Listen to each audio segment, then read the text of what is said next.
Hey there, welcome to the show. This is Beyond Synth. I'm Andy, I am the host. Today I am chatting with Sferro. He's been making music for a long time. He's one of these people I should have had on the show a long time ago, but I'm having him on the show now. Of course, he was mentioned, was it like a few months ago when I had the Makeup and Vanity set on the show, because they now have a collaboration project together called Wavefinder.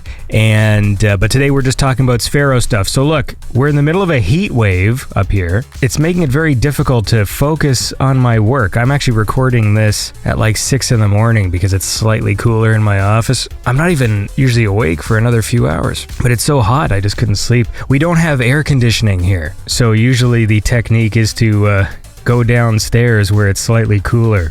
So look, I would like to thank my awesome patrons, the kings of the Pattersons, and you can support Beyond Synth like these awesome people, like Mike Shima, who is the actual king of the Pattersons. And then there's Mike Erdal, Riley Booth, Brandon Decker, Randy, and Dinner Dog. You guys are all cool. I would like to say we have a new patron, but I just realized I recorded a Power Hour with Marco that's going to air next week, and I guess I've recorded these slightly out of order. So lucky Guy Mason, you're going to get 2 shout-outs, because Guy Mason has joined the Beyond Synth Patreon in the $5 club. So thanks, dude. And I got a little message from Jersey, who is a cool guy who supports the show on PayPal. He's one of the PayPals. He says, Polish trivia. Terminator 1 was first screened in Poland on the 1st of March 1987, 3 years after it premiered in the USA. So thanks, Jersey, for that info. Jesus Christ, it's hot. Oh my God. Okay, so we're going to go to my conversation with Sferro now. And yes, there's a segment here which I was debating whether I was going to edit out, but I'm going to keep it because I do go on a Metroid rant. Remember when Nintendo announced Metroid Prime 4 and didn't have a game? So I go on that rant, and then as I'm editing the show, Nintendo has their Nintendo Direct and announces Metroid Prime 4 Beyond. But whatever, it's still stupid what they did, and it's still been 7 years, and it's not coming out till 2025. So anyway, look, I hope you're all having a lovely day. Try and keep cool. I might have to cave and get a fucking air conditioner. Anyway, all right, let's go chat with Sferro.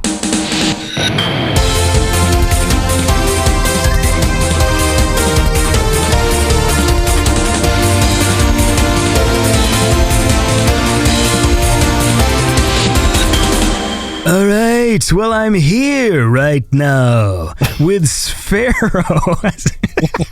Sorry. That's great. So the audience doesn't understand here because this is where the show begins, but I think I did maybe too quick of a voice change there.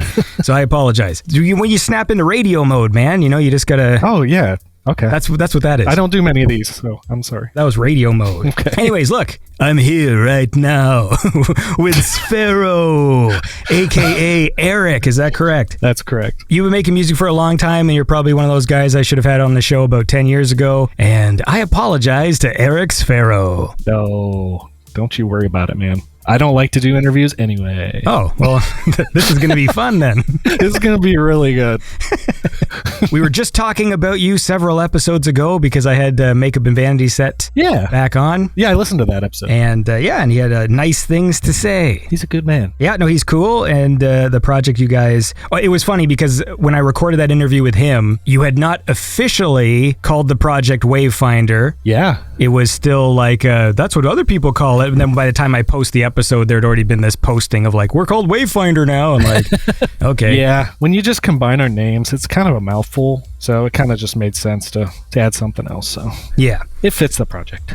However, just so the audience doesn't get confused, because you are part of multiple things now. Obviously, the project's Wavefinder with Makeup and Vanity set, and you have this other thing you're doing with Haley. Who's all in that one? That is me, Haley, and Neil. Neil is Phono Ghosts. Okay. Is that album out yet, or did you guys just put out a single and stuff is coming? Yeah, we put out a single. The album's done. We're just kind of trying to find the right home for it. So hopefully this year. Hopefully. Yes. Okay. So then what we'll do, because there's all these these projects, but since you haven't been on the show before, I wanted to do a Sferro focused show. Awesome. So we won't talk too much about those collaborations because you've made a lot of music over the years, but my promise to the listeners is we'll do some shows later in the year of where we can feature all the components of these collaborations together, and that would be fun. That sounds really fun. So, what do people need to know about Sferro? Am I saying your name correctly?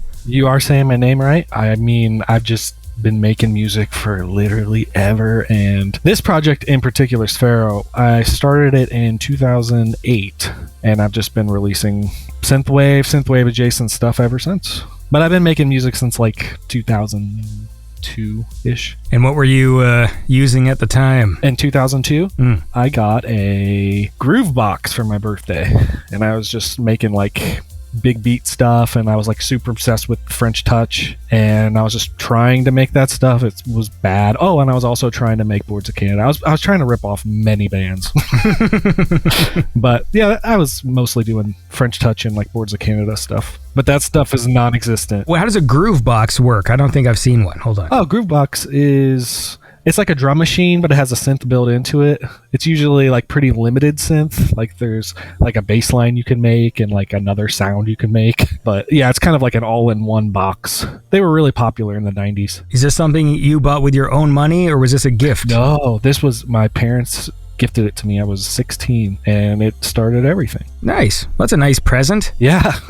They were supportive, very supportive. That's what I like to hear. I don't know what that means. Well, that's cool. So then you're doing stuff on the groove box, but this music has been destroyed, or was it just mismanaged? Yeah, both.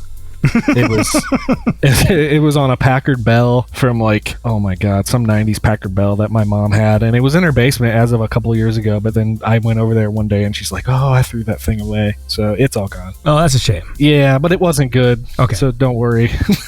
There's certain things where once they're gone. I had this tape. I used to make little silly movies with my friends, and in an act of just stupid teenage, like, this thing I made with my friends, movies, all these little short films, okay, from about like age 12 to like 17 or something, was on like this VHS tape. Yeah. That I just destroyed. Oh no. Just in that stupid teenage, like, what happens if you fucking light a VHS on fire? Like that kind of crap. Aw. And now I just keep thinking, why did, of all the tapes, because I kept all these other tapes that have like movies I made when I was like in grade 6, which are junk, or what, like these were the ones that were actually like had narratives and everything. Yeah. And so all the tapes that surrounded it that were crap, those still existed in a box somewhere. And the one tape I wish I still had. Aw, shit, man. Yeah, man, it sucks. That does suck. I used to record videos all the time. We used to make skate videos when I was younger, and yeah, I don't have access to them anymore, and I want them so bad. So I know what you're going through. That's a shame. You can watch yourself wiping out and doing ollies. Yeah.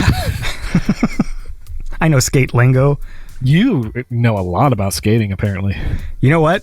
When I was in college, I got busted for plagiarism because we had this English class that had nothing to do with film school, but they made us take it because it was like a college, and so like one of the courses has to be like a normal course. So I didn't give a fuck. And nobody did because nobody wanted to take it. So then it's like, oh, you have to do a presentation. I'm like, I'll do one on skateboard sponsorships. And it was a topic I had no interest in. Like, it was like funny to me to do just this topic. So I just plagiarized the fucking thing. And then I got busted for plagiarizing. And I'm like, damn. Oh my God, I'm like about to get kicked out of school, film school, for this stupid joke fucking presentation on skateboard sponsor, like a topic I have no interest in. Like, it was just... It was pretty funny though, because a guy who I met who became a friend of mine used my presentation as fodder for his presentation because he was an actual skater. So he framed my presentation as like I was like the corporate guy coming in talking to the kids about skateboards, but he was like the real deal. He's like, these corporate guys will talk about blah blah blah. And I'm like, and that's how we became friends, because like I was laughing my ass off like the whole time because we didn't actually know each other either. So like it was a really whatever. It worked out. Okay, that's enough about me. So you got this fucking groove box. You're making skate videos. Yep. So you're saying 2008 is Sferro, the birth of Sferro? Yeah. Yep. Around 2007, I started taking online classes at Berkeley College of Music. Once I finished that up, it was like a certificate program, it was like a year long. Once I finished that up, I just happened to be in that like right place, right time thing where the whole Valerie thing started, and that was a huge influence on me. So that started, and then I started trying to make stuff like that, and then I made a song called Turquoise Waters, which is not good. That was my first song I did. So please don't play that one. Okay.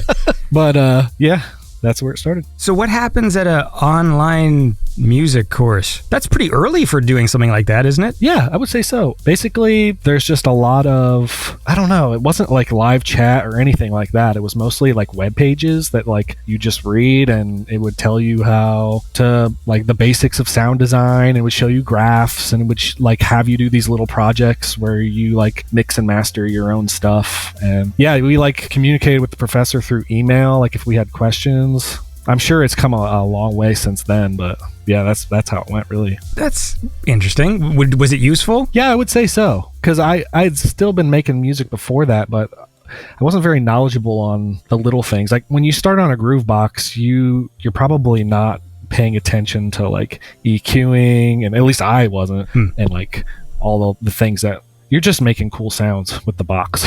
Yeah. So I learned a lot about like, oh, I can make the bass sound much deeper, and I can master this, make it sound professional, and that kind of stuff. So I say it was worthwhile. Well, I'll tell you what else is worthwhile is listening to cool music, all right? Yeah. So we're going to play some Sferro now. I'm going to go back in time. I'm not going to go that far back in time, though, so you're okay. We're going to go to Wetware Computer. Is that okay with you? Yeah. In the year 2013. Is that correct? That's right. All right. Well, let's listen. Here, there's a song I dig on here called Intelligent Systems. Is that okay? Yeah. I don't know why I'm asking. I'm such a timid... I appreciate it. I mean, it's nice of you to ask. Yeah. I'm not sure I had a substitute, so I don't know what I would do if you said no. But anyway, listen. Let's listen to this, and then we'll keep chatting. This is a Sferro. I just said this is a Sferro. This is Sferro with Intelligent Systems.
All right, and that was Intelligent Systems by Sferro from the album Wetware Computer, all the way back in time, nearly 11 years, or it is 11 years ago. Wow. That's some crazy stuff. I'm here with Sferro right now. So what's the origin of the name Sferro? Like, where does that come from? It's Italian. Italian, okay. Yeah, there's like an actual area called Sferro, or like the Sferro Hills or something, if I'm remembering correctly. There was like a big battle that took place there. Ooh.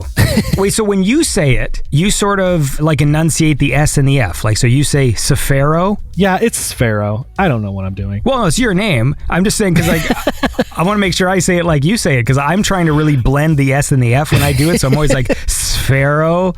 But I don't say my last name a lot. So. Surprisingly. I'm like that with my phone number. Whenever people like, even if I'm at like my kid's school and like, oh, can we have your number? I'm like, sure. And I'm like, I don't actually know it. And I got to open my phone and go through my contacts. Yeah, exactly the same. Yep.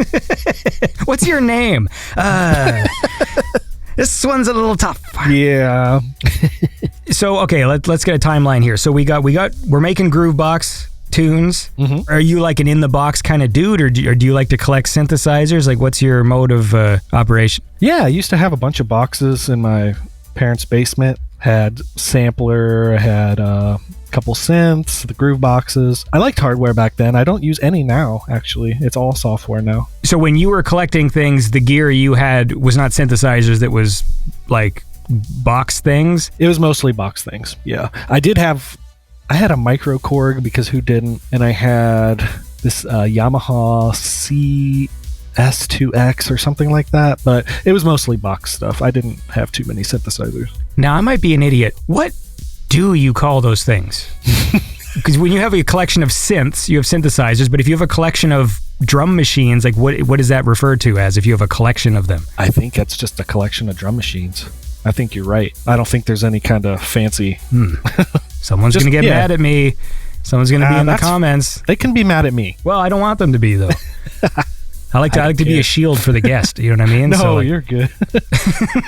We can just say, like you said, like just a bunch of boxes. Well, that sounds exciting. So then, was it like a gradual thing that happened, or did one day you just look around and go, I guess I don't use these anymore? Or did you have one of those Craigslist extravaganzas? It actually just came down to, I moved into a small place and I just didn't have the room for all that stuff. So I was happy with the way that software was progressing and it sounded, and I knew that if we mastered it with hardware, that it was going to sound really good. So yeah, right now I just have one MIDI controller that just controls all the virtual synths, and I'm happy that I don't. I mean, don't get me wrong, it's really fun messing around with hardware and those old 80s synths and drum machines and stuff. It's definitely really fun. It can be inspiring in its own way, but I have a different workflow now. There's just something fun to turning knobs and pressing buttons. There is. Sometimes I wish I just had some non-functional, just a wall of buttons, like that just, they don't do anything, but they're just there to, like, like sensory things for like children when they have a little thing that they just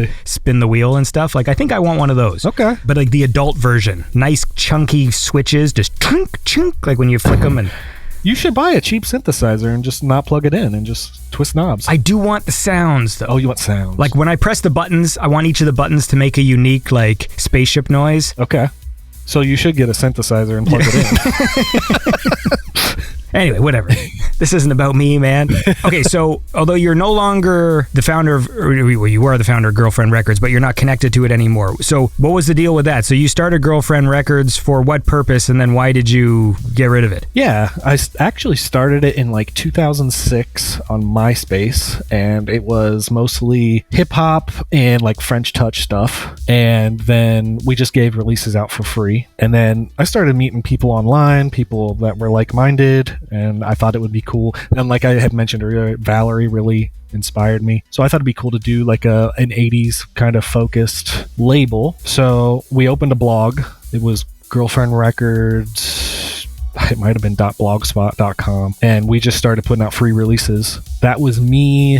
You ever heard of Neon Workout? He's definitely still involved a little bit in the scene, I believe. And a few other artists. And then in 2012, we pivoted to like actual releases. Like I actually was like, okay, I'm going to spend some money on these things. I'm going to pay for art. The original vision was, DW Designs? Yes. Killian Eng? I'm going to keep just saying yes as if I'm like some smart guy.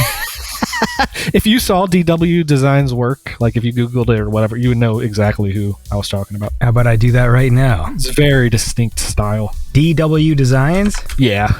He's done a ton of synthwave covers. You know what? I think it's brought me something else. What is this? DW Designs Original Tennessee Apparel. Why would that be number one on my thing? Let's see here. I don't think he goes by DW anymore. I think I'm showing my age. Ooh. Here, let me... Yeah, and then the other thing DW Designs is like metal signage where they have a laser cutter that cuts metal signs. Okay, in the chat, I posted his name. Okay, let me see. Look that up. Killian Ang. All right. By the way, don't get mad at me, audience. I don't know everything. That's what the point of the show is. It's to learn. Yeah. You know, people get mad. Like, you haven't heard of this? Like, no, but I have now, fucker. Like, Jesus. Man, people need to chill. Yeah, man. These fictional people I keep hanging up in my head. I have fights with. Those bastards. Killian Ang. Does any of it look familiar? Okay, yeah, I've seen. Yeah. Yeah, this stuff's cool. How do you describe this stuff? It's kind of, is it sort of Mobius-like? It is. It really is. And he says like that's a huge influence on him. Yeah, like these thin lines, not really like gradient color schemes, but just like kind of solid color and this, but elaborate. Like everything's very elaborate. There's a lot of lines and detail. Yeah. This shit's cool as fuck, man. All right, Good. Now I know who Killian Ang is, audience. Hell yeah. So the original vision was to have him do the art for the releases. For every release. That's what I was thinking. That was the vision. So if you look at Girlfriend Records' first 3 releases, he did do the first 3, and it's supposed to be like from the perspective of it's supposed to be from behind the artist, so the perspective behind them, if that makes any sense. That was going to be the theme of every cover, and I just couldn't afford it. Yeah, this man looks expensive. I'm looking at his work. I'm like... Especially back then, dude, he was so much more affordable. Now it's like, it would be impossible. But I couldn't afford it back then, so I pivoted to different art. But that's when I teamed up with Lamatos, Ghost, Addy Hawk, bunch of cool artists. We just all decided to release through Girlfriend, and yeah, it was awesome, especially around 2014 era.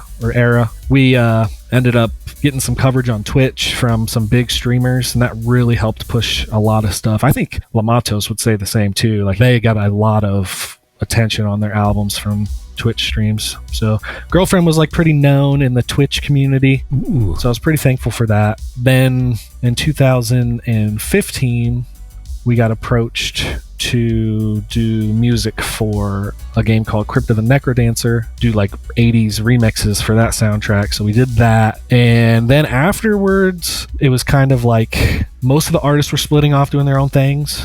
And it was just really me on the label left, and I was just like self-releasing.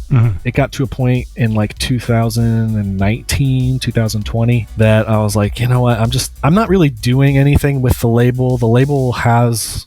the name means something in the community. It would be cool if someone took over and they could live on. So I approached Jonatron about it, and he was super down. And he's not only releasing synthwave stuff now, but there's definitely a lot of retro sounding stuff on there, and it's cool to see it, keep on keeping on. Well, that's a nice story. You eventually you have to set your babies free, or what the hell's the expression? Yeah. Is that it? Yeah, I think that is the exact expression. Set your babies free, man. Well, although you brought us up to 2020, I'm going to take us back in time. Yeah, absolutely. To 2014, where you released the Sferro EP. Yeah. Now, I actually had 2 choices here, so how about you pick one of them? Okay. I was either going to play the Overload or Come With Me. Ooh, play Come With Me. Yeah? Okay, let's do it. This is Come With Me by Sferro.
And that was Sferro with Come With Me from the Sferro EP. And I'm here right now with Eric Sferro. We were just talking about the history of Girlfriend Records. And now he's wiped his hands clean of that nefarious business. Oh, thank God. I'm just going to change the story, what you just told me.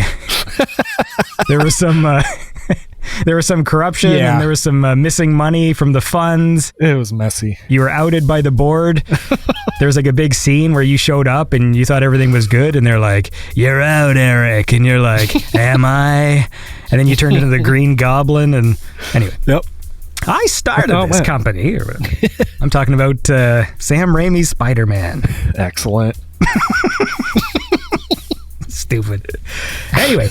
I was going to save for the end, because I try and go in order of the songs I play. Mm-hmm. And I was like, okay, and then at the end we'll end with Blitz because, it's on the Forza Horizon soundtrack and people are all buzzing about that right now, that there's like this cool synthwave soundtrack for that game. Yeah. And then I was like, but that song's actually from 2015, so it's probably going to be the next one we play because it's actually... an older song. Mm-hmm. Although, did you do anything to it? Do I need to play the new version when I play it? Yeah, I released a single and there's a radio edit. I can send you the radio edit. What's the one that you like better? Actually, I do like the new radio edit more. I think it's a little more focused and just better overall. I mean, the mix is the same. It's just a little tighter. Okay, well then I will keep that in mind for about 7 to 8 minutes from now when we... Okay, perfect. When we get there. And how do you start meeting people in the synthwave scene? How do these connections start? Because you said obviously you're doing this thing with Lamatos and Ghost and stuff, and so how did you connect with those people? A lot of it back then was SoundCloud. SoundCloud private messages. That was the way to talk to people. That's how I recruited Tommy86, Lamatos. Yeah, several people that way.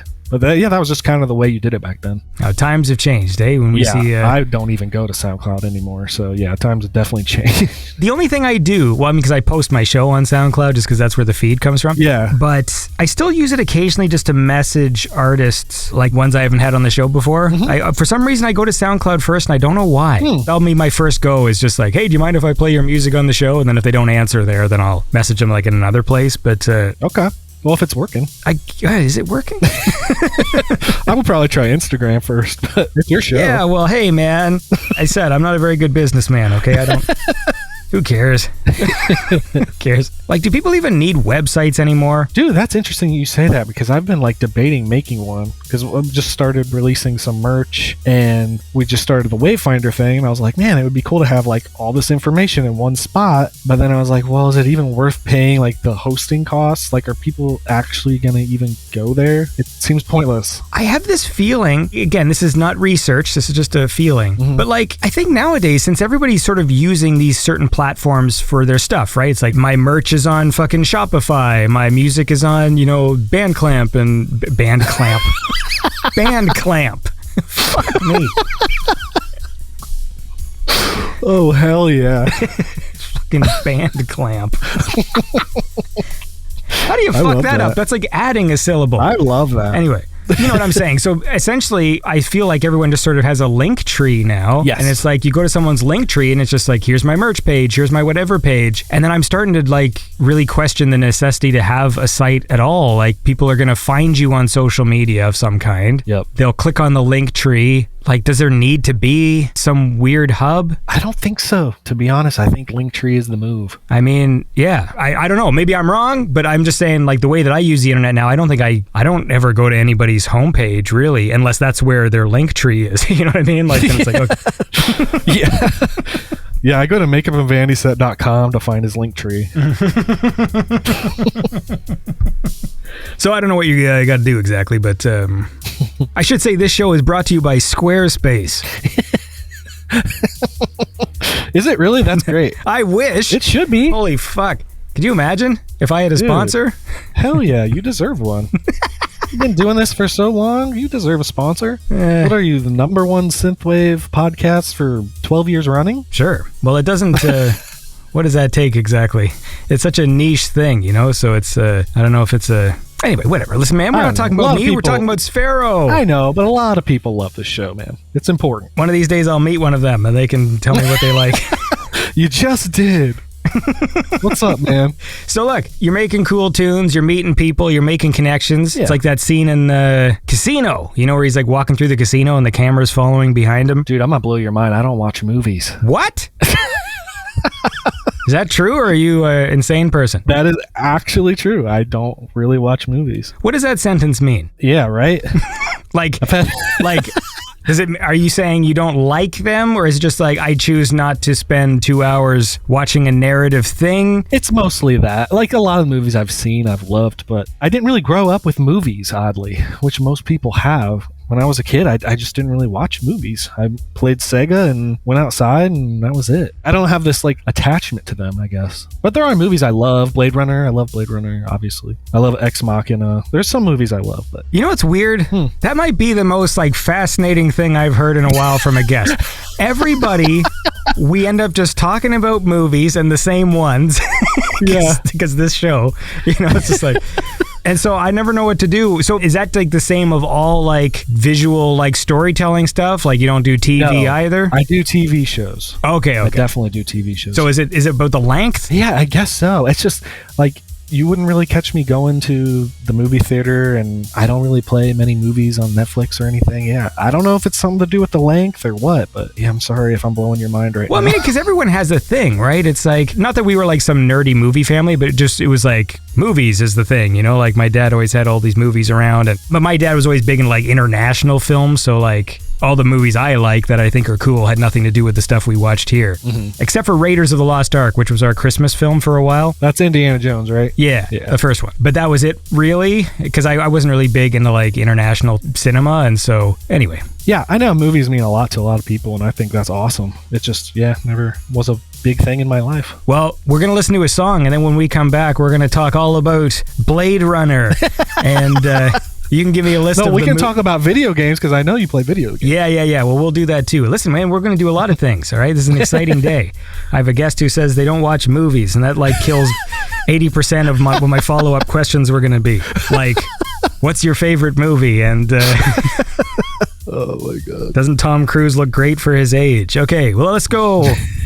Let's listen to the song. So this is a track that many people maybe have heard more recently while playing Forza Horizon 5. That is an Xbox exclusive, correct? It is, yeah. It's on PC as well, but yeah. And this is an exciting thing because there was a synthwave. How does I've only played the game like for a few minutes. So like, is there like a radio station, or is it like a whole section? Like, how does? Yeah, there's a station called Horizon Wave, and it's got music on it from a lot of cool people, a lot of OGs in the scene, which I think is really cool. Well, I tell you what I think is cool is the song Blitz, but I'm especially enamored with the radio version that seems a little tighter and more focused. So let's listen to that, and then we'll keep chatting. This is Blitz by Sferro.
And that was Sferro with the track Blitz, which you can hear lighting up the airwaves of Horizon Wave. What'd you say? You got it. Did I? You're good at this, dude. Horizon Wave from on the video game Forza Horizon 5, of course. But it's an old song, man. He was making cool music a decade ago while you guys were all in your diapers. I'm just kidding. My audience is older than me. Yeah, I would imagine. So not only were they not in diapers, their kids probably were graduating college. And anyway, I'm here with Eric Sferro, who has told me the shocking revelation that he does not watch movies, but he does play games. Love games. I mean, to be honest, I didn't really become a movie nerd until kind of high school anyways. Again, I would have my favorite movies, but as a kid, usually the list wasn't that big. It would be like, I was really big into Beetlejuice, and so I taped it off TV and I just watched that movie for like several months. Yeah, over and over and over. It's not like I was like sitting there going like every weekend like, we need to go to the cinema, Daddy, and I'm watching another film as I smoked my cigar or whatever the fuck. I just did the cigar action. I can't believe that's what you sounded like as a child. That is wild. Like, I don't even know what character I am. Little boy with a cigar. That's not even a trope or anything. Okay, anyway, let's run down the history. Because I know later on, when I was talking to Makeup and Vanity Set about your collaboration, and some of your more recent albums seem to be inspired by... What generation is Dreamcast considered? Six. Sixth gen? Is it? Let's see. What are we in? So we're in like generation 2000? Hold on. I might be completely wrong. 6th gen is Dreamcast, yeah. Okay, now I got to think about the generations. Okay, anyway, whatever. The point is, but let's go back. So we're childhood Eric. Yes. We're firing up our Sega Genesis. That's right. For all you stupid international people, it is indeed the Genesis. The Genesis. None of this Mega Drive gibberish. Although Mega Drive does sound cool, but so does Genesis. Yeah, they both sound great. Yeah, like it's not a case of Eggman versus fucking Robotnik, where Eggman is clearly the stupider sounding name. I'm kind of pro Eggman. Are you? Yeah, I kind of am. Why, because he looks like an egg? You racist? Well, no, I like the other... Definitely not. I followed Sonic past the Genesis era and where they started calling him Eggman, so I got comfortable with it. Okay. Well, hold on here. So if you were... Okay, I'm trying to work out your age with math. So I'm 42. We're pretty close. And you were 22, which would make... I don't know, are you 30-something? Good ass guess, dude. 35? I'm 38. Oh, okay, so my math sucks. Anyway, okay, so...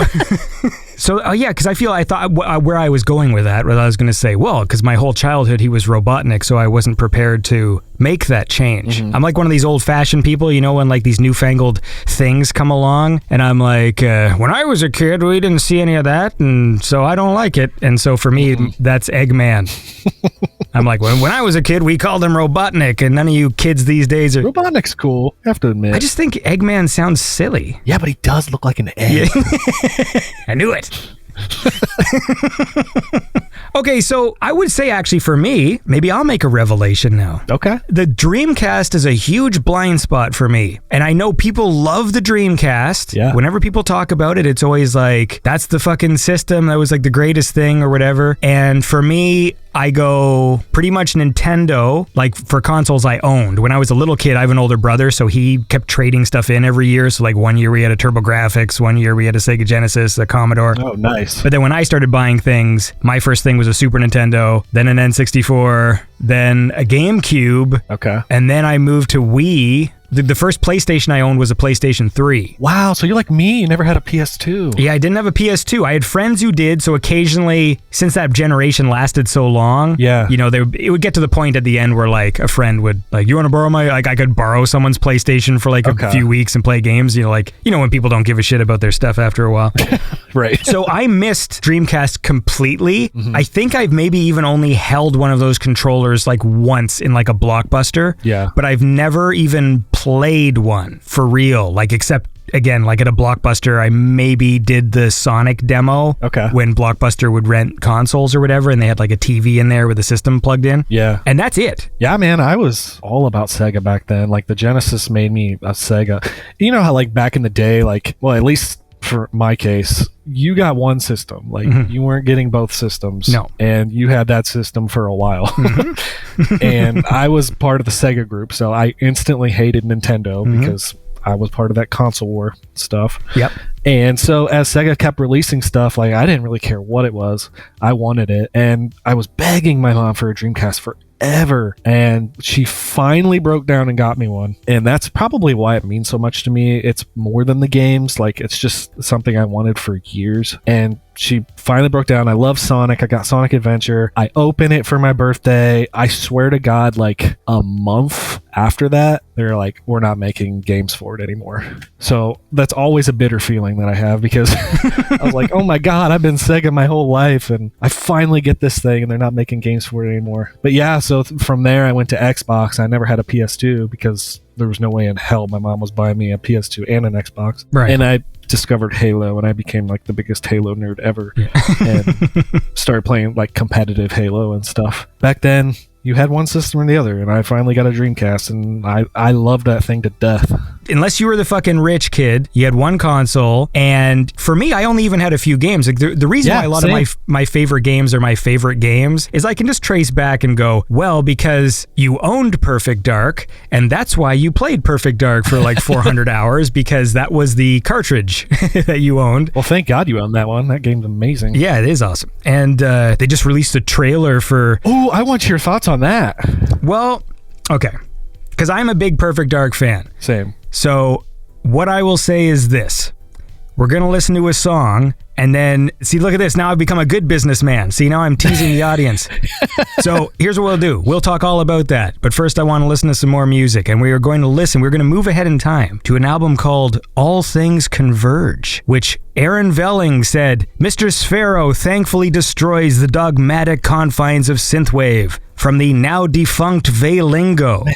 That's a quote from Aaron. What a guy. Yes, that's a thing he said. So you want to choose? I was either going to play Runway Pose or All Things Converge. Runway Pose is my favorite song on the album. Oh, so well, let's do that. Let's do it. This is Runway Pose by Sferro.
And that was Sferro with the track Runway Pose from the album All Things Converge. I'm here with Eric right now. We're talking about video games and not movies. We're talking about Sega. I actually do have a question though, because if you followed Sega all the way through, do you tolerate some of the shittier aspects of some of their newer games because of a nostalgia? Oh, absolutely. Yeah, so like, do you like new Sonic games? Well, yeah, Frontiers is actually like, I thought it was really good, but I also have that Sega bias in me till I die, so yeah, I mean, there's so many bad Sonic games, and I admit, like, even Sonic Adventure on the Dreamcast is like really janky and not the best game in the world, but it's still like, it's just one of my favorites. I can't help it. I can look past all the bullshit. Yeah. Because I do love, there's some Sega stuff that I do love, but it's not powerful enough to make, like, I would say the only franchise where I will just buy one and then be disappointed later is Mortal Kombat. Oh, yeah. Like, I'm playing the new one right now, and I'm still not convinced that it's any good, but because I bought the stupid special edition so I could play it 4 days early. So the fact that I gave them like $120 is just like, I'm going to just keep playing every time they come up with a new season just because, like, fuck you guys. Like... And I'm not paying any money for those stupid dragon crystals. I'm earning them by getting every character to level 28. Good for you. You get 200 dragon crystals whenever you do, so now I'm working on Reptile. Hey, it's a pretty game. I mean, it looks good, but I wish that franchise just went in a completely different direction. Like, yeah, I agree. I want them to go back to like the realism. I kind of want them to tone down the violence instead of going in that more flashy, cartoony direction where the screen is full of pyrotechnics and everyone's flying all over the place. I wish they just tried to make it like what made the first game so interesting and different than the other ones. Like, just make it photo real. Yeah. And those old games have this atmosphere about them, man. The new one's missing. Like, I love the atmosphere of the old games. I just everything about them. There's a simplicity to it, and the fact that they were real actors. I mean, the game is sort of getting that back now that the graphics are good enough to have kind of realistic looking characters. But when they first started doing 3D and like from part 4 and then all those ones during like the GameCube Xbox era, like that trilogy where they looked really cartoony. Yep. And I still play. I play them all. I play the dumb adventure mode. I'll play the fucking car racing mode. Like, I'll do all the things because I just love that franchise. Yeah, I respect it. But the business model is getting to me, like this whole buying coins to get costumes and how cynical it is. Like in the new game, none of the classic characters are in their right costumes and they make you buy them. I've had to buy Scorpion's outfit so he looks like a ninja. That sounds right. Or else he's in a ponytail and he doesn't even have glowing eyes or anything. And it's just like, why? That's the industry right now, man. Dude. It really is. Like, why would I want to be Sub-Zero with a ponytail and no glowing eyes? Yep. None of them have glowing eyes. I mean, I play the new Halo, and I just wanted to look like the Master Chief from Halo 1. And to do that, it cost me like $30. And I paid it. Like, I'm dumb. I paid it. I thought that new Halo was okay, like that open world one. Like, I enjoyed it. I enjoyed the campaign. The multiplayer, I don't know. I played really competitively, like super sweaty, and like ranked stuff. And yeah, they just really dropped the ball in that area. Why? It's just online. It functions terribly. We play on PC, and on PC, like, you're constantly losing aim assist. It runs like shit. You're dying behind walls. It's just a mess. That sounds awesome. It's gotten a lot better, but yeah, it's still not great. Do you have to play in the open world, or do they just bring back classic maps? No, it's actual, like, specific multiplayer maps. Okay. But yeah, we play ranked, and there's been multiple times I've been top 100 in the world in that game, just in ranked mode. Well, that's exciting. That's the one thing, and I've told people this before, that I take pride in, is my Halo ability. Like, whenever people talk about my music, I'm like, yeah, that's cool, but like, I'm really sick at Halo. Well, that's cool. I'm not really like good at anything. Like that's the thing. I love video games, but I'm not like great at, like, even GoldenEye that I talk about all the time. I'm sure people would still fucking smoke me if we played multiplayer. Like, maybe GoldenEye I have in Perfect Dark I have a bit of an edge just because, like, I do have those maps memorized and like I did play hundreds of hours of that game. Yeah. And now, because of the janky way those older games play, I probably have an advantage as well because I still play them. So like, I'll be used to the weird dead zone of the aimer and how you kind of turn your head, but then the camera doesn't follow you quite, like, I would be used to all that stuff, but that's not really an advantage. I remember because I used to play Perfect Dark so much and the frame rate was so bad. There was a time where I was playing that game. What was that Ubisoft game where you're a fucking hacker and it's an open world? Watch Dogs? Watch Dogs. So the first Watch Dogs game, not a great game. It was fine. One day I was playing online and then my connection started to fuck up and so the game started to go all choppy. In that moment, I still ended up winning this thing I was doing because I was so used to choppy gameplay from playing Perfect Dark. So it was like at that moment, everything sort of aligned like I was in the Matrix and like, dang. 4 frames a second? I know this. I excel in these situations. Yeah, so I still managed to, because I think they had some weird multiplayer mode where people could join your map and then they could try and fuck with your game. Oh, okay. And then I ended up in some car chase where someone was like chasing me and then it started to go all choppy and I'm like, oh yeah, and like just remembering the old days of since the frame rate was so bad, you would kind of turn sooner than you needed to and stuff like that to compensate. Yeah, but none of that stuff mattered back then, man. I swear to God, I never paid attention to frame rate back then. No, because it was what it was. It was just like, oh, like that's what happens when you turn on bots when you play this game. It's like just that's what this game is, and then you just sort of accept it and fill in the blanks. It always runs at 19 frames a second or something. I mean, it's really bad when you think about it like now, but that was the good frame rate. Yeah. Like if you played 4-player split screen and turned on any bots, it was a literal slideshow. Yeah. It's like someone was giving a presentation or something. Like just seriously. Yeah. But like still, it's like some of my favorite memories with my friends playing that game. Me too. And just the fun of playing in the same room as people. And I never did LAN parties, so that was my thing. It's like, that's the thing that frustrates me most now about the fact that there's this sort of lack of split screen in games now. And I know people say it's antiquated, but we have the TVs now. Like, we have all the things we need. It's like, it bothers me that the idea of split screen is like this old-fashioned old man thing. When we finally have the screens necessary, because we played split screen on like a 27-inch TV and that was considered a big TV at the time. Yeah. So your little square is like a little fucking like 5-inch cube, and now we have like 60-inch TVs in our houses with fucking your square is bigger than the whole TV we used to play on. And the frame rates are good and the systems are powerful enough to do it and all the things are in place, and now it's like, but we don't do that anymore. Like, yeah, it's totally, I guarantee it's totally a budget thing. They know they're not going to sell more copies because of that feature, so they just don't bother. Honestly, at this point in time, all my money's on modders because, more game source codes are going on, or they're what's the word? It's not necessarily a source code, but they're sort of like taking them apart and reassembling them in a PC, and I think they'll still use the word source code, but whatever. Like Legend of Zelda, like Ocarina of Time. Yeah, I saw that. The PC one they like rebuilt from the ground up. Yeah, man. And it's really cool. Like they do all the things that they do are all just quality of life things. Like it's not just about the frame rate, but it's like you can make it so the fairy doesn't interrupt you all the time with her like annoying sound, and little things like if there was a particular glitch that would always happen in an area, just like disable the fucking waterfall glitch, like and do this and that. And modders are huge, man. Yeah, man. And honestly, like modders have already done really amazing stuff with GoldenEye, and that's still having to use like an N64 emulator and stuff like that. So if they can take the work that's already been done by the modders already, who have worked on like GoldenEye X, my favorite one, and just take the work that guy is, it's pretty much like one dude who I always want to talk to. I messaged him like years ago. I'm like, I want you to come on the show and talk about it. And then like, but some nerds are like, I think antisocial and don't want to. Hey, that's me. Yeah. You fucking nerd.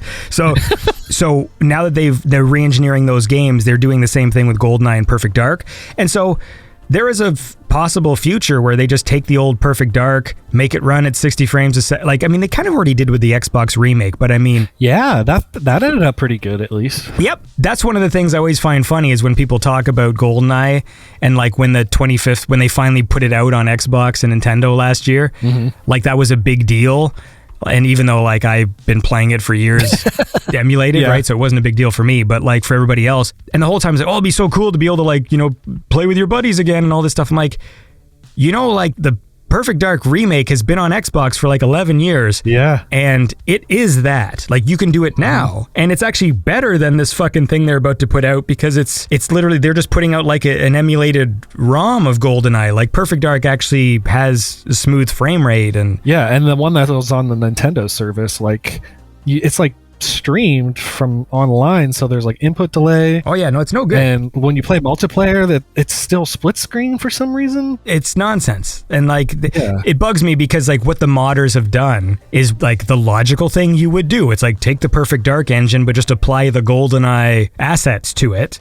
So you have like the better playability, but then what these modders in particular have done with GoldenEye X is they also have like they added in reload animations because GoldenEye didn't have reload animations and little things like that just again they don't change the gameplay but they make everything nicer. And so I'm just looking forward to, you know, maybe a year or two from now when like once the game source is just on a PC, then there's no stopping them from updating the character models and making the world more detailed and doing ray trace lighting and all that. You know, they'll be able to do all that shit. Absolutely. Like they do to Skyrim, you know? It's awesome when things are fueled by passion and not money. Then cool things happen. Yes. Especially those Nintendo fans who are like really inspired and they do like a remake and then Nintendo fucking shuts them down before... I'm a Nintendo hater. Before anyone gets to that shit. I follow like the competitive Super Smash Bros. Melee scene, and the way Nintendo treats that community, man. Oh, it's just bullshit. Shutting down tournaments and like, it drives me crazy. I would love to know what the deal is with that. I understand being protective of your IP to a point, but then there's some part of me that's like, but you know, like fans keep this shit alive. Yeah. Like if you're not going to do a remake, and it's fine, like they've been doing some lately, so it's like, okay, maybe they got some stuff in mind, right? Because I played like the Zelda remake when they did the Island game. Why do I forget what that one's called? Oh. The Big Egg. Oh, yeah. The Twin Peaks one. What the fuck is it called again? I can't remember, but I know which one you're talking about. And the something of something. Anyway, so that's the thing that gets me is if you're not going to do anything, then don't stop other people from doing things. Like there was one guy who was literally doing a whole remake of GoldenEye and it looked amazing. And then MGM shuts him down for what? So they can put out a fucking second-rate port or just put the ROM online, and the ROM runs better if you just play it on your computer in an emulator than it did on the fucking Xbox. Yep. Like, if I just boot up fucking Project 64 and put GoldenEye in it, I can, like, make the resolution whatever I want. And, it's just, shit like that drives me nuts. No, I agree, man. I mean, especially in Nintendo's case, if you're literally abandoning a franchise or, you know, an old game that's really loved by a community, like, let them do their thing. Yes. It's definitely not hurting their business. I mean, in some ways, I guess that's being a Sega fanboy as you are. That's a nice point for Sega, considering, like, didn't that one Sonic game started out as a fan game, didn't it? Like that sort of the remake of 2 that they turned into Sonic. Christian Whitehead's Sonic 2, yeah. Because that became, what did they call that again? Sonic Master? No. Sonic Mania? Mania, that's right, yeah. So like, yeah. That's nice. That's a nice story. Yeah, it's a beautiful story. And I tell you what else is beautiful. You did this album introspective in 2018. I want to listen to this track. It's got a big long title. It's called Bomberman Moving Over the Face of the Waters. Is that okay with you? Yeah. All right, well, let's do it. This is Bomberman Moving Over the Face of the Waters by Sferro.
And that was Sferro with the track Bomberman, moving over the face of the waters. I'm here with Sferro right now, talking about video games, and That's all I ever want to talk about. I bought one of those little mini, like those Game Boy things, like an Amber Nick. Yeah, dude. And it's awesome. And I've been playing a lot of Bomberman, these old Bomberman games. Hell yeah. But there's one thing that is kind of bugging me. Maybe we'll have a difference of opinion on this. And I always really liked like the theme music. Like I like the... But as I've been moving forward, because there's like 5 on the Super Nintendo, and I find the music in those games really annoying. Oh, I could see that. I love the main theme, but then some of the songs were like driving me crazy where I like turned the volume down because I was like, what the fuck is this? Like there's like really infuriating music. And it's strange because, often on this show, and we'll always talk about great classic video game music, and I guess in my head just assume, well, Bomberman's a classic franchise, and I love the theme song, so that's another one that's got great music. And then as I started actually playing through the series, I found myself being really annoyed by the music. Yeah, I see that. As Bomberman moves into 3D territory, I think the music gets really good. Okay. Saturn Bomberman, really good music. Bomberman Hero is my favorite soundtrack in a video game ever. I have the vinyl of it right here. Okay, I'll check that out. I've just played the Super Nintendo ones. Okay. Saturn Bomberman's awesome. Make sure you play that one. Saturn Bomberman? Yeah, the one for Sega Saturn. Oh, I was like, that was a weird But it's title. actually called Saturn Bomberman. Okay. Super good. Well, I will do that then. I think this franchise needs to redeem itself because so far I pretty much just like the main song. That's going to change, I promise. They also do some really weird ones in the Super Nintendo ones where like there's like a winter level, but this song was clearly like an Egypt-inspired song. Really? Yeah, and I was like, why is this the winter level music? Like this is the Egypt music. Like, I'll be honest, I didn't play a lot of Super Nintendo in general. So yeah, I'm not sure well, that's the thing. I mean, I never played these either. Like, so now I'm just sort of experiencing. This little Game Boy things are so awesome. Like the screens are nice. They're cheap. Super it's like cool. $60 or something for the thing. And I paid a little more for mine. I got the Analog Pocket. wait, is that the one that actually plays the cartridges? Yeah, it'll play ROMs, but it also plays the cartridges. Yeah, I just got that like a month ago or so. Really cool. Yeah, they're really neat things. Like I know you can get controller things for your phone and stuff, but I still have a love of dedicated machines. Same. Because when you had a standalone machine, these things, the reason why they're so nostalgic, like an old Nintendo, an old Sega, these sorts of stuff, is because they were the only way you could play those specific games. And that's all they did. Whereas now, I mean, I have all the modern consoles and they don't have any kind of personality. Yeah, I agree. The PS5 it's a great system. Like it's quiet. It's big as fuck, but I mean, it's quiet. It loads quickly. I like the controller. But when I really think about it, what am I playing on this thing? I'm playing remasters of games from the previous generation. Yeah. Mostly. I mean, I'm playing Fallout 4 right now. So it's like, I'm not playing a game that really feels like this is the PS5, right? You're playing a PS5 game. And even the ones that are good just kind of feel like higher resolution, faster loading versions of PS4 games you've played. Yep. Or PS3 games, It feels like game design kind of peaked in like the Xbox One and PlayStation 3 era. Like that's where like all the ideas happened. And then it was sort of like, yep, this is the control style for how first person shooters play. And we're not going to change that ever. And this is what the HUDs look like. And that's kind of what HUDs are going to look like forever. And like, it's been a long time since I've played what I would consider a unique experience that justifies the power of these consoles. Yeah. I don't even think I have, because even the ones that are good, you could say, well, this could have come out on PS4. It just would have had longer loading screens or something. Yeah, or looked like a little bit worse or something. Yeah. Yeah, totally, man. That's about it. I haven't had a console since the Xbox One, and I switched to PC, and I definitely miss having like a dedicated box just for gaming. I don't actually like computers that much, to be honest. I really don't. And like whenever I go to play a game, I swear to God, like the beginning of this podcast, like there's an audio issue, or I got to download this thing. I know you got to download stuff on consoles these days too, but like I'm adjusting something, and it's like I just want to play. But when all your friends transfer over to PC, like that's kind of what you got to do too. Because even though you can make that comparison between console, the difference is it's still automatic. Yeah. It's not like you end up on a forum just like, all right, I downloaded the fucking patch, but I said I loaded it in, but now it's saying fucking can't find fucking DS.ini file. I'm like, oh, because you gotta, if that file's missing, go online and download it and fucking drop it in here or whatever. Yeah, like, and then open a fucking text file and change this and then save it. Like, what the fuck, man? I'm trying to play Destiny. Yeah, especially when you're doing like, playing modded or community stuff, and then it's like, even when I play like kind of older games, like, how do I adjust the resolution? Well, go into the fucking text file in the folder and you're going to want to type in. It's like, okay, I didn't learn to program for a reason. Yeah. Like, come on. I just realized we're going to talk about Perfect Dark, and then I... oh, yeah. And then I... So at that moment, I was so excited about how good of a businessman I was, and then I fucked that tease up pretty good. So, here's the deal. Perfect Dark was an amazing game. Yes. One of my favorite games of all time. Same. However, maybe this is a controversial statement, but the reason why Perfect Dark was so good, and people loved it, was because it was GoldenEye 2. True. Not because of the IP. Yep, that's true. No one gives a fuck about the Carrington Institute. None of that stuff matters to anybody, not even to Rare, because when they brought the series over to Xbox 360, they changed everything. Oh, I hated that game.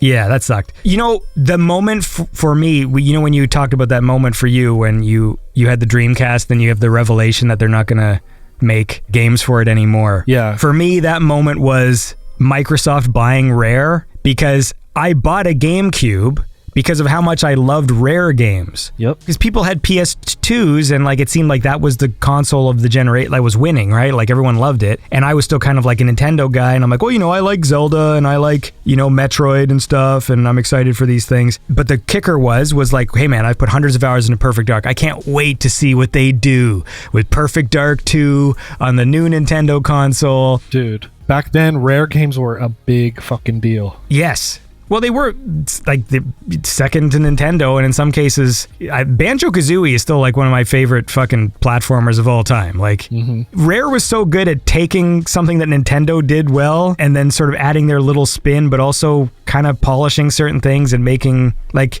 Rare is awesome. Yeah. Lately, things are different, but so that was my thing. And I remember just like, Microsoft bought Rare, and then I was like, okay, well, I'm still excited for Perfect Dark 2, and then... Yeah. Ugh. And it just did not turn out anything like I thought it would. Yeah, it's a weird game. It really is. I hate that, I don't know, when people get like, or companies get like captured by whatever is the popular thing, like in the culture at the time, because that game was clearly like, let's kind of Halo-ify Perfect Dark, but not in a good way, and also like, well, people are just going to play Halo, so like, why are they going to... You know what I mean? Like the way that they changed the weapons. I definitely know what you mean. Dude, like that even happened to Halo. Like they're like, let's make it more like Call of Duty. Like they definitely went that direction. It's like, no, I like Halo because it's Halo. I like Perfect Dark because it's Perfect Dark. Like I want these things to be different. Their own things. Yes. It's a frustrating thing because Perfect Dark Zero, again, like, when you see the initial ads or whatever, and I was excited because like the graphics looked nice. Yeah, I was too. Everything was shiny. Fucking Elijah Wood was, talking about how great the Xbox was going to be. And and it was all glossy. So it had that new tech where it had like the refracted. Yeah. So everything looked like it was wet and made of plastic. Yes. Yes, it did. I didn't like from the beginning. I was excited for it, but I didn't really like the new direction they took Joanna. I didn't like the way they modeled her. And then when I played it, like there was a level with a nightclub, and there's like a truck outside the nightclub, and I got my character stuck in it, and like my whole game was like soft locked. Oh no! Like I was just stuck in the truck. I couldn't progress. So I was like, this game is sweet. It was a letdown. Dude, yeah, they made strange decisions. Because they completely changed her, and it was like a prequel. Yeah. And it was like, she didn't have a British accent. She didn't look the same. Yep. Stuff like that bugs me. Me too, dude. She was such a badass in the first game. At least I will say that for the new trailer. Because I know like these days everyone's bitching about things all the time. I remember like when the new Mortal Kombat came out and everyone complained because the characters weren't hot enough, and that was like a whole ordeal. Jesus. I just think, like, I'm an OG fan. And so, like, admittedly, Mortal Kombat did go in that direction. Like, Mortal Kombat 9 was the most extreme, where, like, the ladies all had giant boobs and all their shirts were always kind of open to expose their cleavage and stuff. But, like, for the first few games, and I would argue the best Mortal Kombats, it was never about the characters being super sexy. Yeah. The actress who played Sonya Blade is, like, she's not like a supermodel or anything. She was just sort of like a fitness lady. And she wasn't wearing any exposed clothing or anything. Whatever, like, you know what I'm saying. And then in the second game, Katana and Mileena, they're wearing like kind of bathing suits, but they're like full one-piece things, and they have masks on, so you don't even see their faces. Right. Yeah, like the most naked character in that game's Liu Kang. Yes. Yeah, like in all those games, like the dudes have no shirts and pants, and and now, admittedly, like as the series goes on, they start to do that a bit more, but it's still a silly argument. And like the same thing they did sort of like with Joanna Dark is because when I think about that character, even the marketing material for Perfect Dark, because I still have some of those old posters. That's awesome. Yeah, they made her look a bit like hotter in the poster, but in the game, she kind of had like a short kind of boyish haircut and like wasn't particularly sexualized, you know, like she had like a big trench coat on and like stuff like this. And so I don't know, when they try and sex up the character, it feels wrong because it's just like, that's not her deal, you know? I agree with that. So I think at least from the trailer anyways, the new one seems to strike a balance of like, okay, it's like an attractive woman, but they didn't like do anything crazy to her either from the 2 seconds I saw of it. But well, they posted a link to an article regarding the game too, and I was reading through it, and it's a reboot, so it's a different universe technically, so it doesn't have anything to do with the other games, which I don't like. That drives me crazy. It's also single player only, which I really don't like. Yes, well, that's so I'll say my piece. It's just no one cares about the IP. So if this game's good, that's fine. It looked interesting. Like I from the gameplay, I'm like, okay, it looks like they're doing some Mirror's Edge wall running shit and climbing and stuff, and there's some gunplay, and it looks like time slows and people are flipping around. Yeah. I'm like, okay, it looks interesting, but again, I would love a classic arcade style fucking first person shooter to play with my friends. Yep. That's easy to pick up and play and whatever, like all the things I loved about Perfect Dark and GoldenEye. And I don't know that I need another first person like this, like single player, and the IP is unimportant, so I don't, again, like none of the things they name drop, like, you know, when nerds like 10 things we learned from the trailer, like those kind of things, and it's like none of that stuff matters to me. Just like, oh, Carrington is we're gonna find out how she started working for Carrington. Like, I don't care. I like that stuff more than you, I guess, but I don't know, man. But it's not the same Carrington, eh? Because like, yeah, exactly. The guy in the old game was doing a shitty fucking Sean Connery impression, and this guy is not. And this multiplayer to me is like, the bots were a huge part of that game. I didn't have an expansion pack for a long time, so all I played was challenges. Like, challenges were super important to me. I loved in the single player that you could do co-op, and you could do what was the co-op that you like? Counter co-op? Yeah, that's so brilliant. That's like so badass. More games need to do that. Like, I don't know, that stuff was awesome. So I don't know, the fact that there isn't any multiplayer is really bumming me out. And I don't know, I like some of the lore stuff in Perfect Dark. I named a song Carrington Institute. Well, sounds like you care about the Carrington Institute then, you son of a bitch. I do, man. Well, I'm not taking back what I said, but I think... No, that's you. That's good. But what I mean by that is, whenever they talk about doing these reboots, or they're like, you know, a new company's got the Perfect Dark IP. Yeah. All I mean to say is that the IP doesn't matter. The reason why I played that game was because I played hundreds of hours of GoldenEye, and I knew that Perfect Dark was GoldenEye. Like, that's why I got it. Like, okay, it's the same game engine, same team, gonna have more options. Yeah, it's just gonna be GoldenEye, but better. Yeah, and it was, and like in the multiplayer department, and that's all I ever wanted. I always just wanted like a part 2 where just give me that again, but just with more maps and more options. And I really liked the style of the first game. It was a little more Blade Runner-y, and from the new trailer, it's like all, I don't know, it's just, it doesn't have the same vibe, man. Being part of like the synthwave scene now and all this talk of Blade Runner and shit, and I just think, oh yeah, that's right, my favorite level was Chicago. Yeah. Because I loved the music,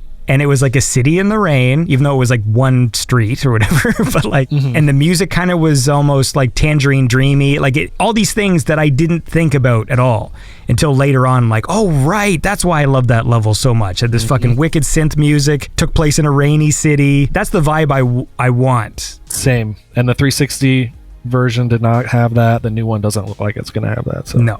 But who knows? It's not. Maybe it's just not being made for us, man. Well, it definitely isn't. This is what happens, man. I'm 42 years old. Nothing is for me anymore. I know. But I tell you what is. What's that? Cool music. You came with an album called Emotion Engine. Yeah. I want to listen to the song Cherry Crush. Is that okay with you? Yeah, man. That sounds good. Let's do it. This is Cherry Crush by Sferro.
And that was Sferro with the track Cherry Crush from the album Emotion Engine. I'm here with Eric Sferro right now. We're talking about video games. We're talking about how he's ranked in the top 100 on competitive Halo and Perfect Dark. Perfect Dark is awesome. I played so much with there's one buddy of mine, he'd come to my house and he even logged like hundreds of hours on my cartridge because he didn't own an N64. So we would play 2-player and we would play against bots and we would do almost like this kind of competitive team kind of game where you're playing on a team with each other, but you also are sort of keeping score of at the end to see who got the most kills.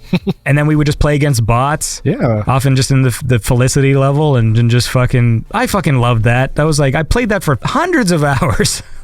Same, man. Like you were mentioning earlier, like you only remember having a couple games. I definitely only had a couple N64 games. That was one of them. And I just played it constantly.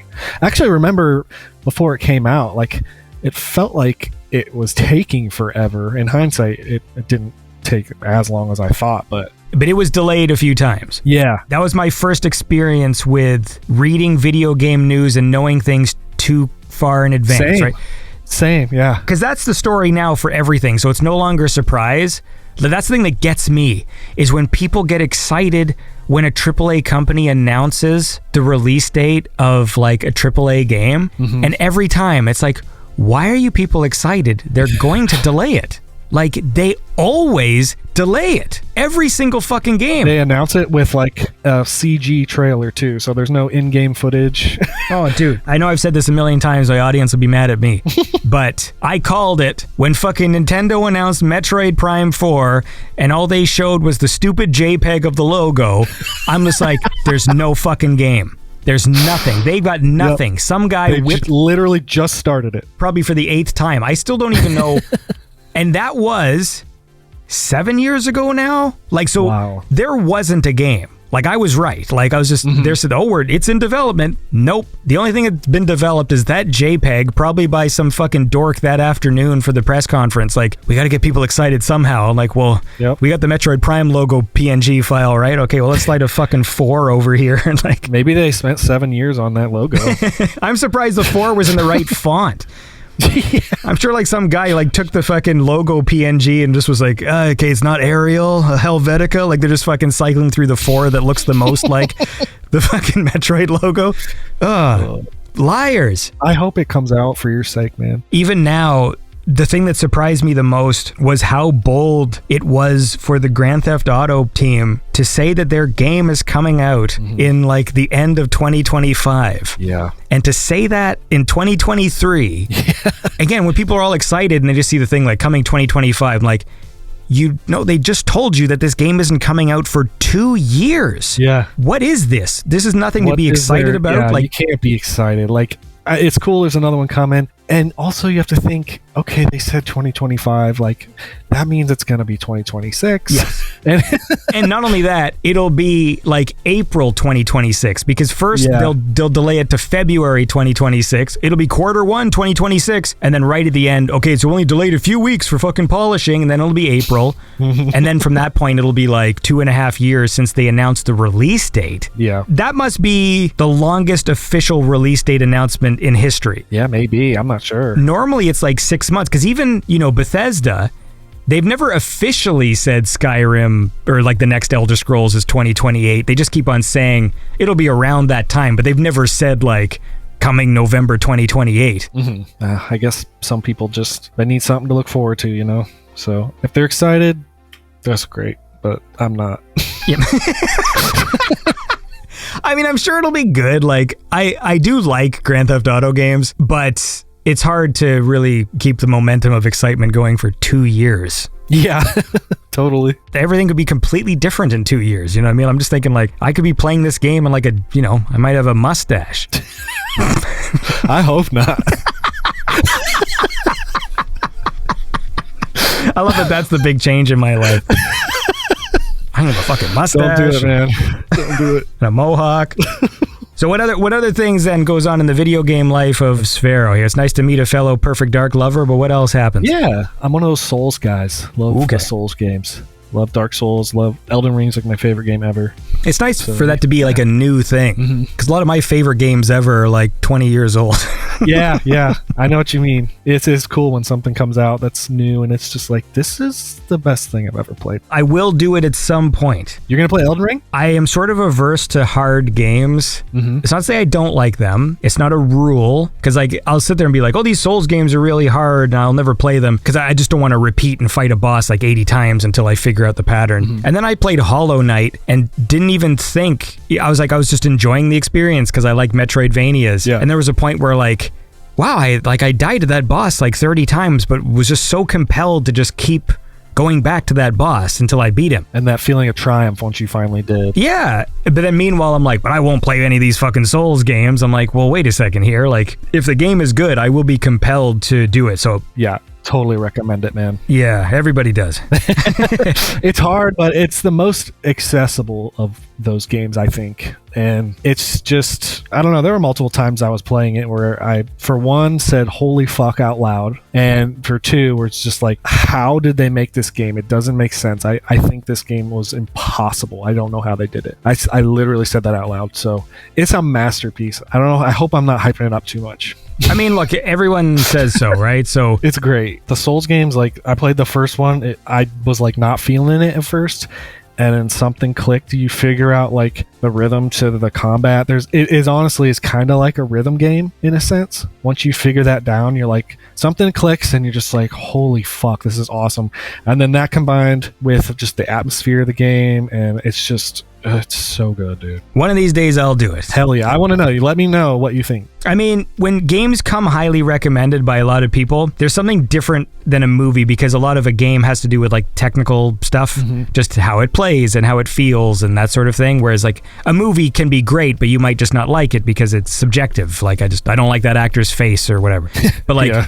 when it comes to games, you know, when they're highly recommended by everybody, usually it just means like, because it's good, because you will like it, you know, like when you play it, like It's just really well made. eventually on my list, there's Baldur's Gate 3, there's, you know, like there's a reason why people give these things 10 out of 10, and one of these days, You're going to dig it, man. well, in 8 years time after I play Grand Theft Auto, and Yeah, in 8 years, I'm going to get a message on Instagram. Dude, I finally did it. And it's a piece of shit. this thing fucking sucks. Anyway, we can probably wind down, but let's listen to another song. Yeah, Let's listen to Diskette Disco. How about that? sounds good. It's from your album Petty. Is that correct? Yes. This is a test.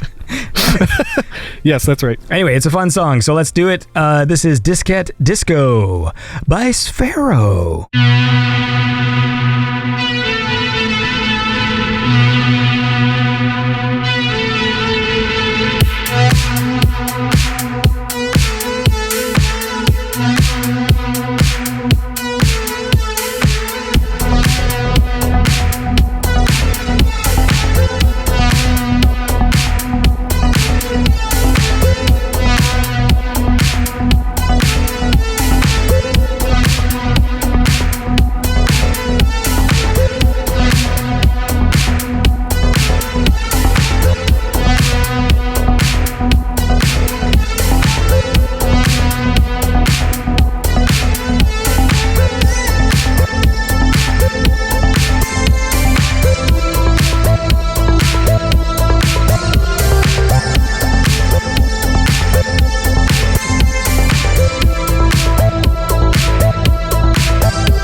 And that was Sferro with the track Diskette Disco. I've been chatting with Sferro. I feel like I've been talking a lot as well here. So we're gonna wind down, but I'm gonna turn the floor over to you. So is there anything we didn't talk about that you wanted to talk about? Maybe just the latest release, Chicky. Sure, man. Would you say that this album was like inspired by you wanting to have a Sega Dreamcast as a child, and then your parents finally caved in and got you one, changing your life forever?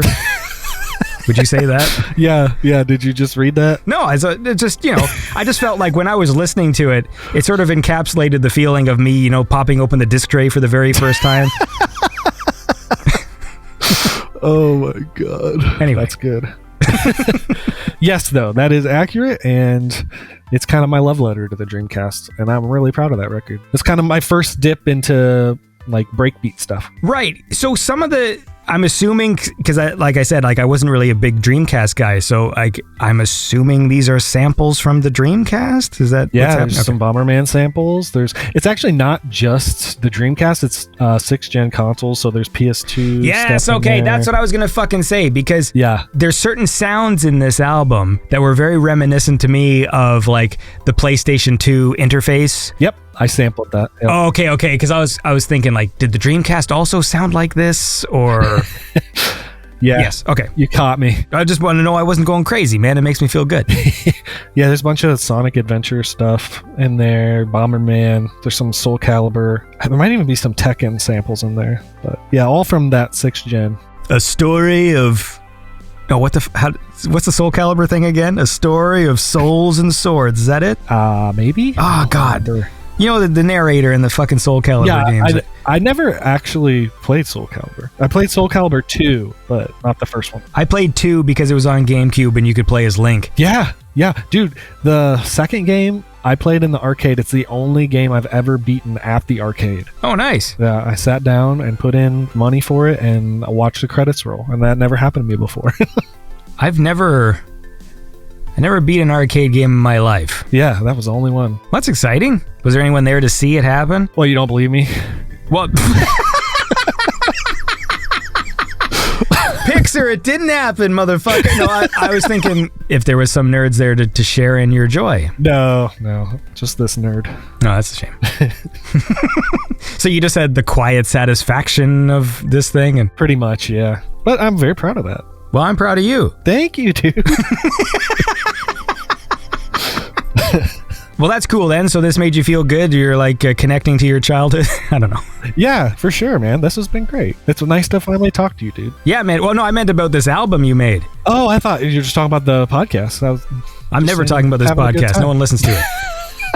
It's not worth talking about. Yes, the album is my childhood for sure. So then what happened when you found out that they weren't making games anymore? Did you still buy used games for a while, or were you just devastated? No, I was actually devastated. I wanted it for so long. I had been playing Dreamcast at my friend's house, and it didn't seem like it could even be real that was happening. Mm-hmm. So I actually did end up getting a GameCube after that, the next Christmas, and I liked it. Smash Bros. Was awesome, but then I went to a friend's house and played Halo, and I was trying to trade my GameCube in like literally the next week to get an Xbox. That's what pisses me off, man. If Perfect Dark actually was still like a Nintendo thing and that was what they had to compete with Halo, like the GameCube is a funny console because there's a lot of great games on it, but it didn't have a Grand Theft Auto and it didn't have a Halo. Yeah. Closest was like Time Splitters 2. Yeah, and even then, I'm very particular. People will mention that to me when I say there was never there was never another game that really felt like Perfect Dark. Like, what about Time Splitters? It's like same team. I'm like, it is, but I don't like the art style of that game. I actually don't either. And I don't like the tone of that game. I'm so particular, but I like when games, the goofiness comes from the player. Like what you do with the game or the fun you have with your friends. I don't like when a game tells you it's goofy. Yeah. You know what I mean? Like, our game's the silly one where you can play as a snowman and you can play as a fucking carrion carcass and all this other crap. And it's like, oh, I get it. You're the wacky game, and the character designs, they all have big hands and kind of big feet, and like the proportions are off in a cartoony way. I didn't care for that either. I really did like the gameplay because obviously it was just enhanced GoldenEye. Mhm. But I think the coolest part about Time Splitters was just the map editor. Yes. Like at the time, that was kind of a big deal. Yes, and of course, what did I do when I opened up the map editor? Can I make the facility? Can I make the stack? Exactly. Like all the GoldenEye maps. Yeah. It's probably what everybody did. Yeah. You could go online and share them so you could see like, oh, that guy actually made a better stack than mine. Yeah. I just wanted it to be, there's just something off about it. It's weird. When I play it agree. now, I bought it the other day for $2. Part 3 I bought. Okay. There's no weight to when you shoot people. It's weird. It's like Really? It doesn't feel like there's an impact. Okay. It's been a long time since I played. That's what bugs me about it. Like when I play GoldenEye in Perfect Dark, it really feels like there's an impact when you hit players. I still, to this day, like the way the shooting feels in GoldenEye. Mm-hmm. It just feels like every bullet hit, the character does a broad animation of like reaction to the hit. Whereas, when you play like Call of Duty, they're just sort of sponges and make like a sound like as you're shooting them, but like it doesn't feel like impactful. Like the deaths don't feel cool like a movie. Whereas GoldenEye still gives me that feeling, even though the characters are like 2 polygons with like square heads and stuff. I agree with that. Totally. It's the same as how people still love the shotgun from Doom 2. You know what I mean? It's just like sometimes there's a thing that's just iconic, even if the graphics are shitty and old. It's just like there's just something about the sound effect of this, the exact amount of frames of the animation. It's just everything just sort of perfect about it. Mm-hmm. That's it. Yep. I know exactly what you're saying, man. I'm eating into your goodbye. I told you I didn't want to talk this much. Well, how about this? Why don't you, because you're so proud of this album, why don't you pick your favorite track, and then we'll listen to that, and then we'll have a proper goodbye. Ooh, okay. Ooh, this is tough, man. I really like Chaotix. Actually, you know what? Let's do Twinkle Park. You don't want to do Chaotix? I do like Chaotix. Let's do Chaotix. Well, you're that easily swayed? Yes, yep. You can say anything. I'll be like, yeah. No, we can do what you want, man. I'm not here to bully you. You want to do Twinkle Park? We can do Twinkle Park, man. It's all good. Let's do Twinkle Park. All right, this is Twinkle Park by Sferro. And then imagine I play the other song.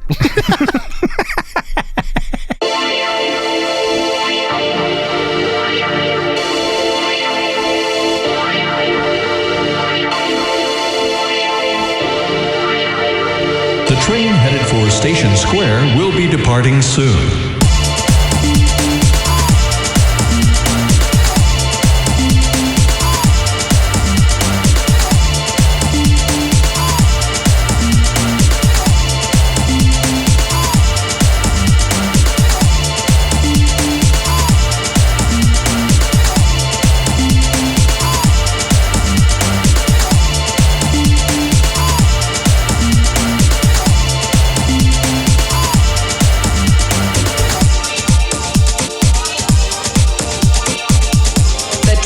For the Mystic Ruins will be departing soon.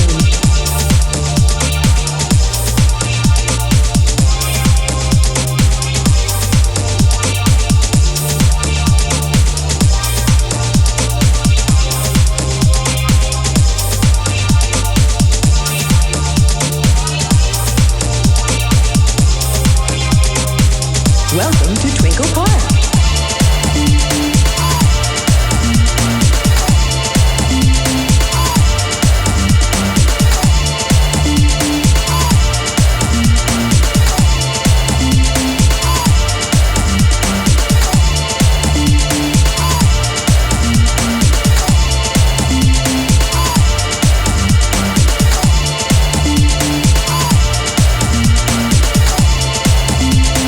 Passengers are requested to wait on board the train.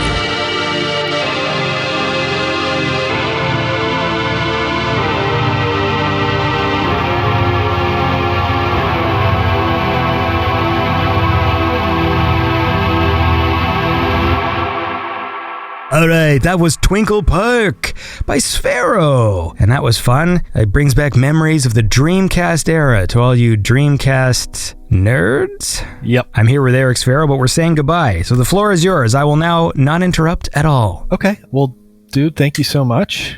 This has been awesome. If people want to check out something I'm super passionate about, please check out the band Hyperlink Dreamsync on Spotify and Instagram. That project means a lot to me. Also, my project Wavefinder, Makeup and Vanity Set. I have a new album out that I released this year called Chicky, and you just heard a song from that. And just thank you for your time, man. Thank you for your time. Absolutely. That's a weird way to end. How about... No, I don't know how to say it proper. No, but listen. No, it was fun chatting with you. For sure. And just so the audience understands... because now it sounds like it's just like, oh, Andy's a jerk because he said how much he liked Hyperlink Dream Sync and we didn't talk about it. Understand that all the members of this band are cool synthwave artists, and it will be more appropriate, I feel, to in the future when the album drops, talk to all three together at the same time. That'll be like an exciting thing, and then we can dive into it then. That'd be lovely. We'll dive into it when Grand Theft Auto releases in 2027. God, I hope it comes out sooner than that. Well, listen, man, it was fun chatting with you, and keep on making cool tunes, and we'll talk soon. All right. Thanks, man. Take care.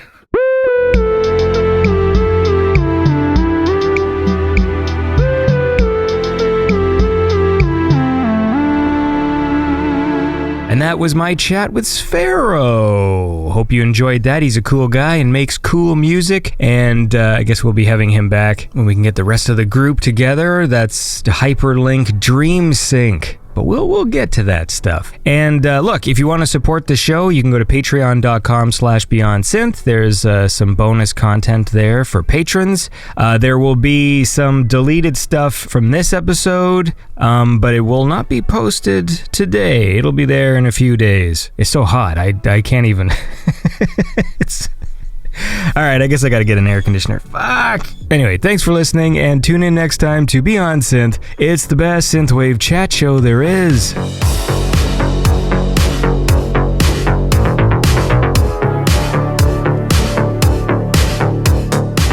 Beyond Synth Radio is produced by Andy Last.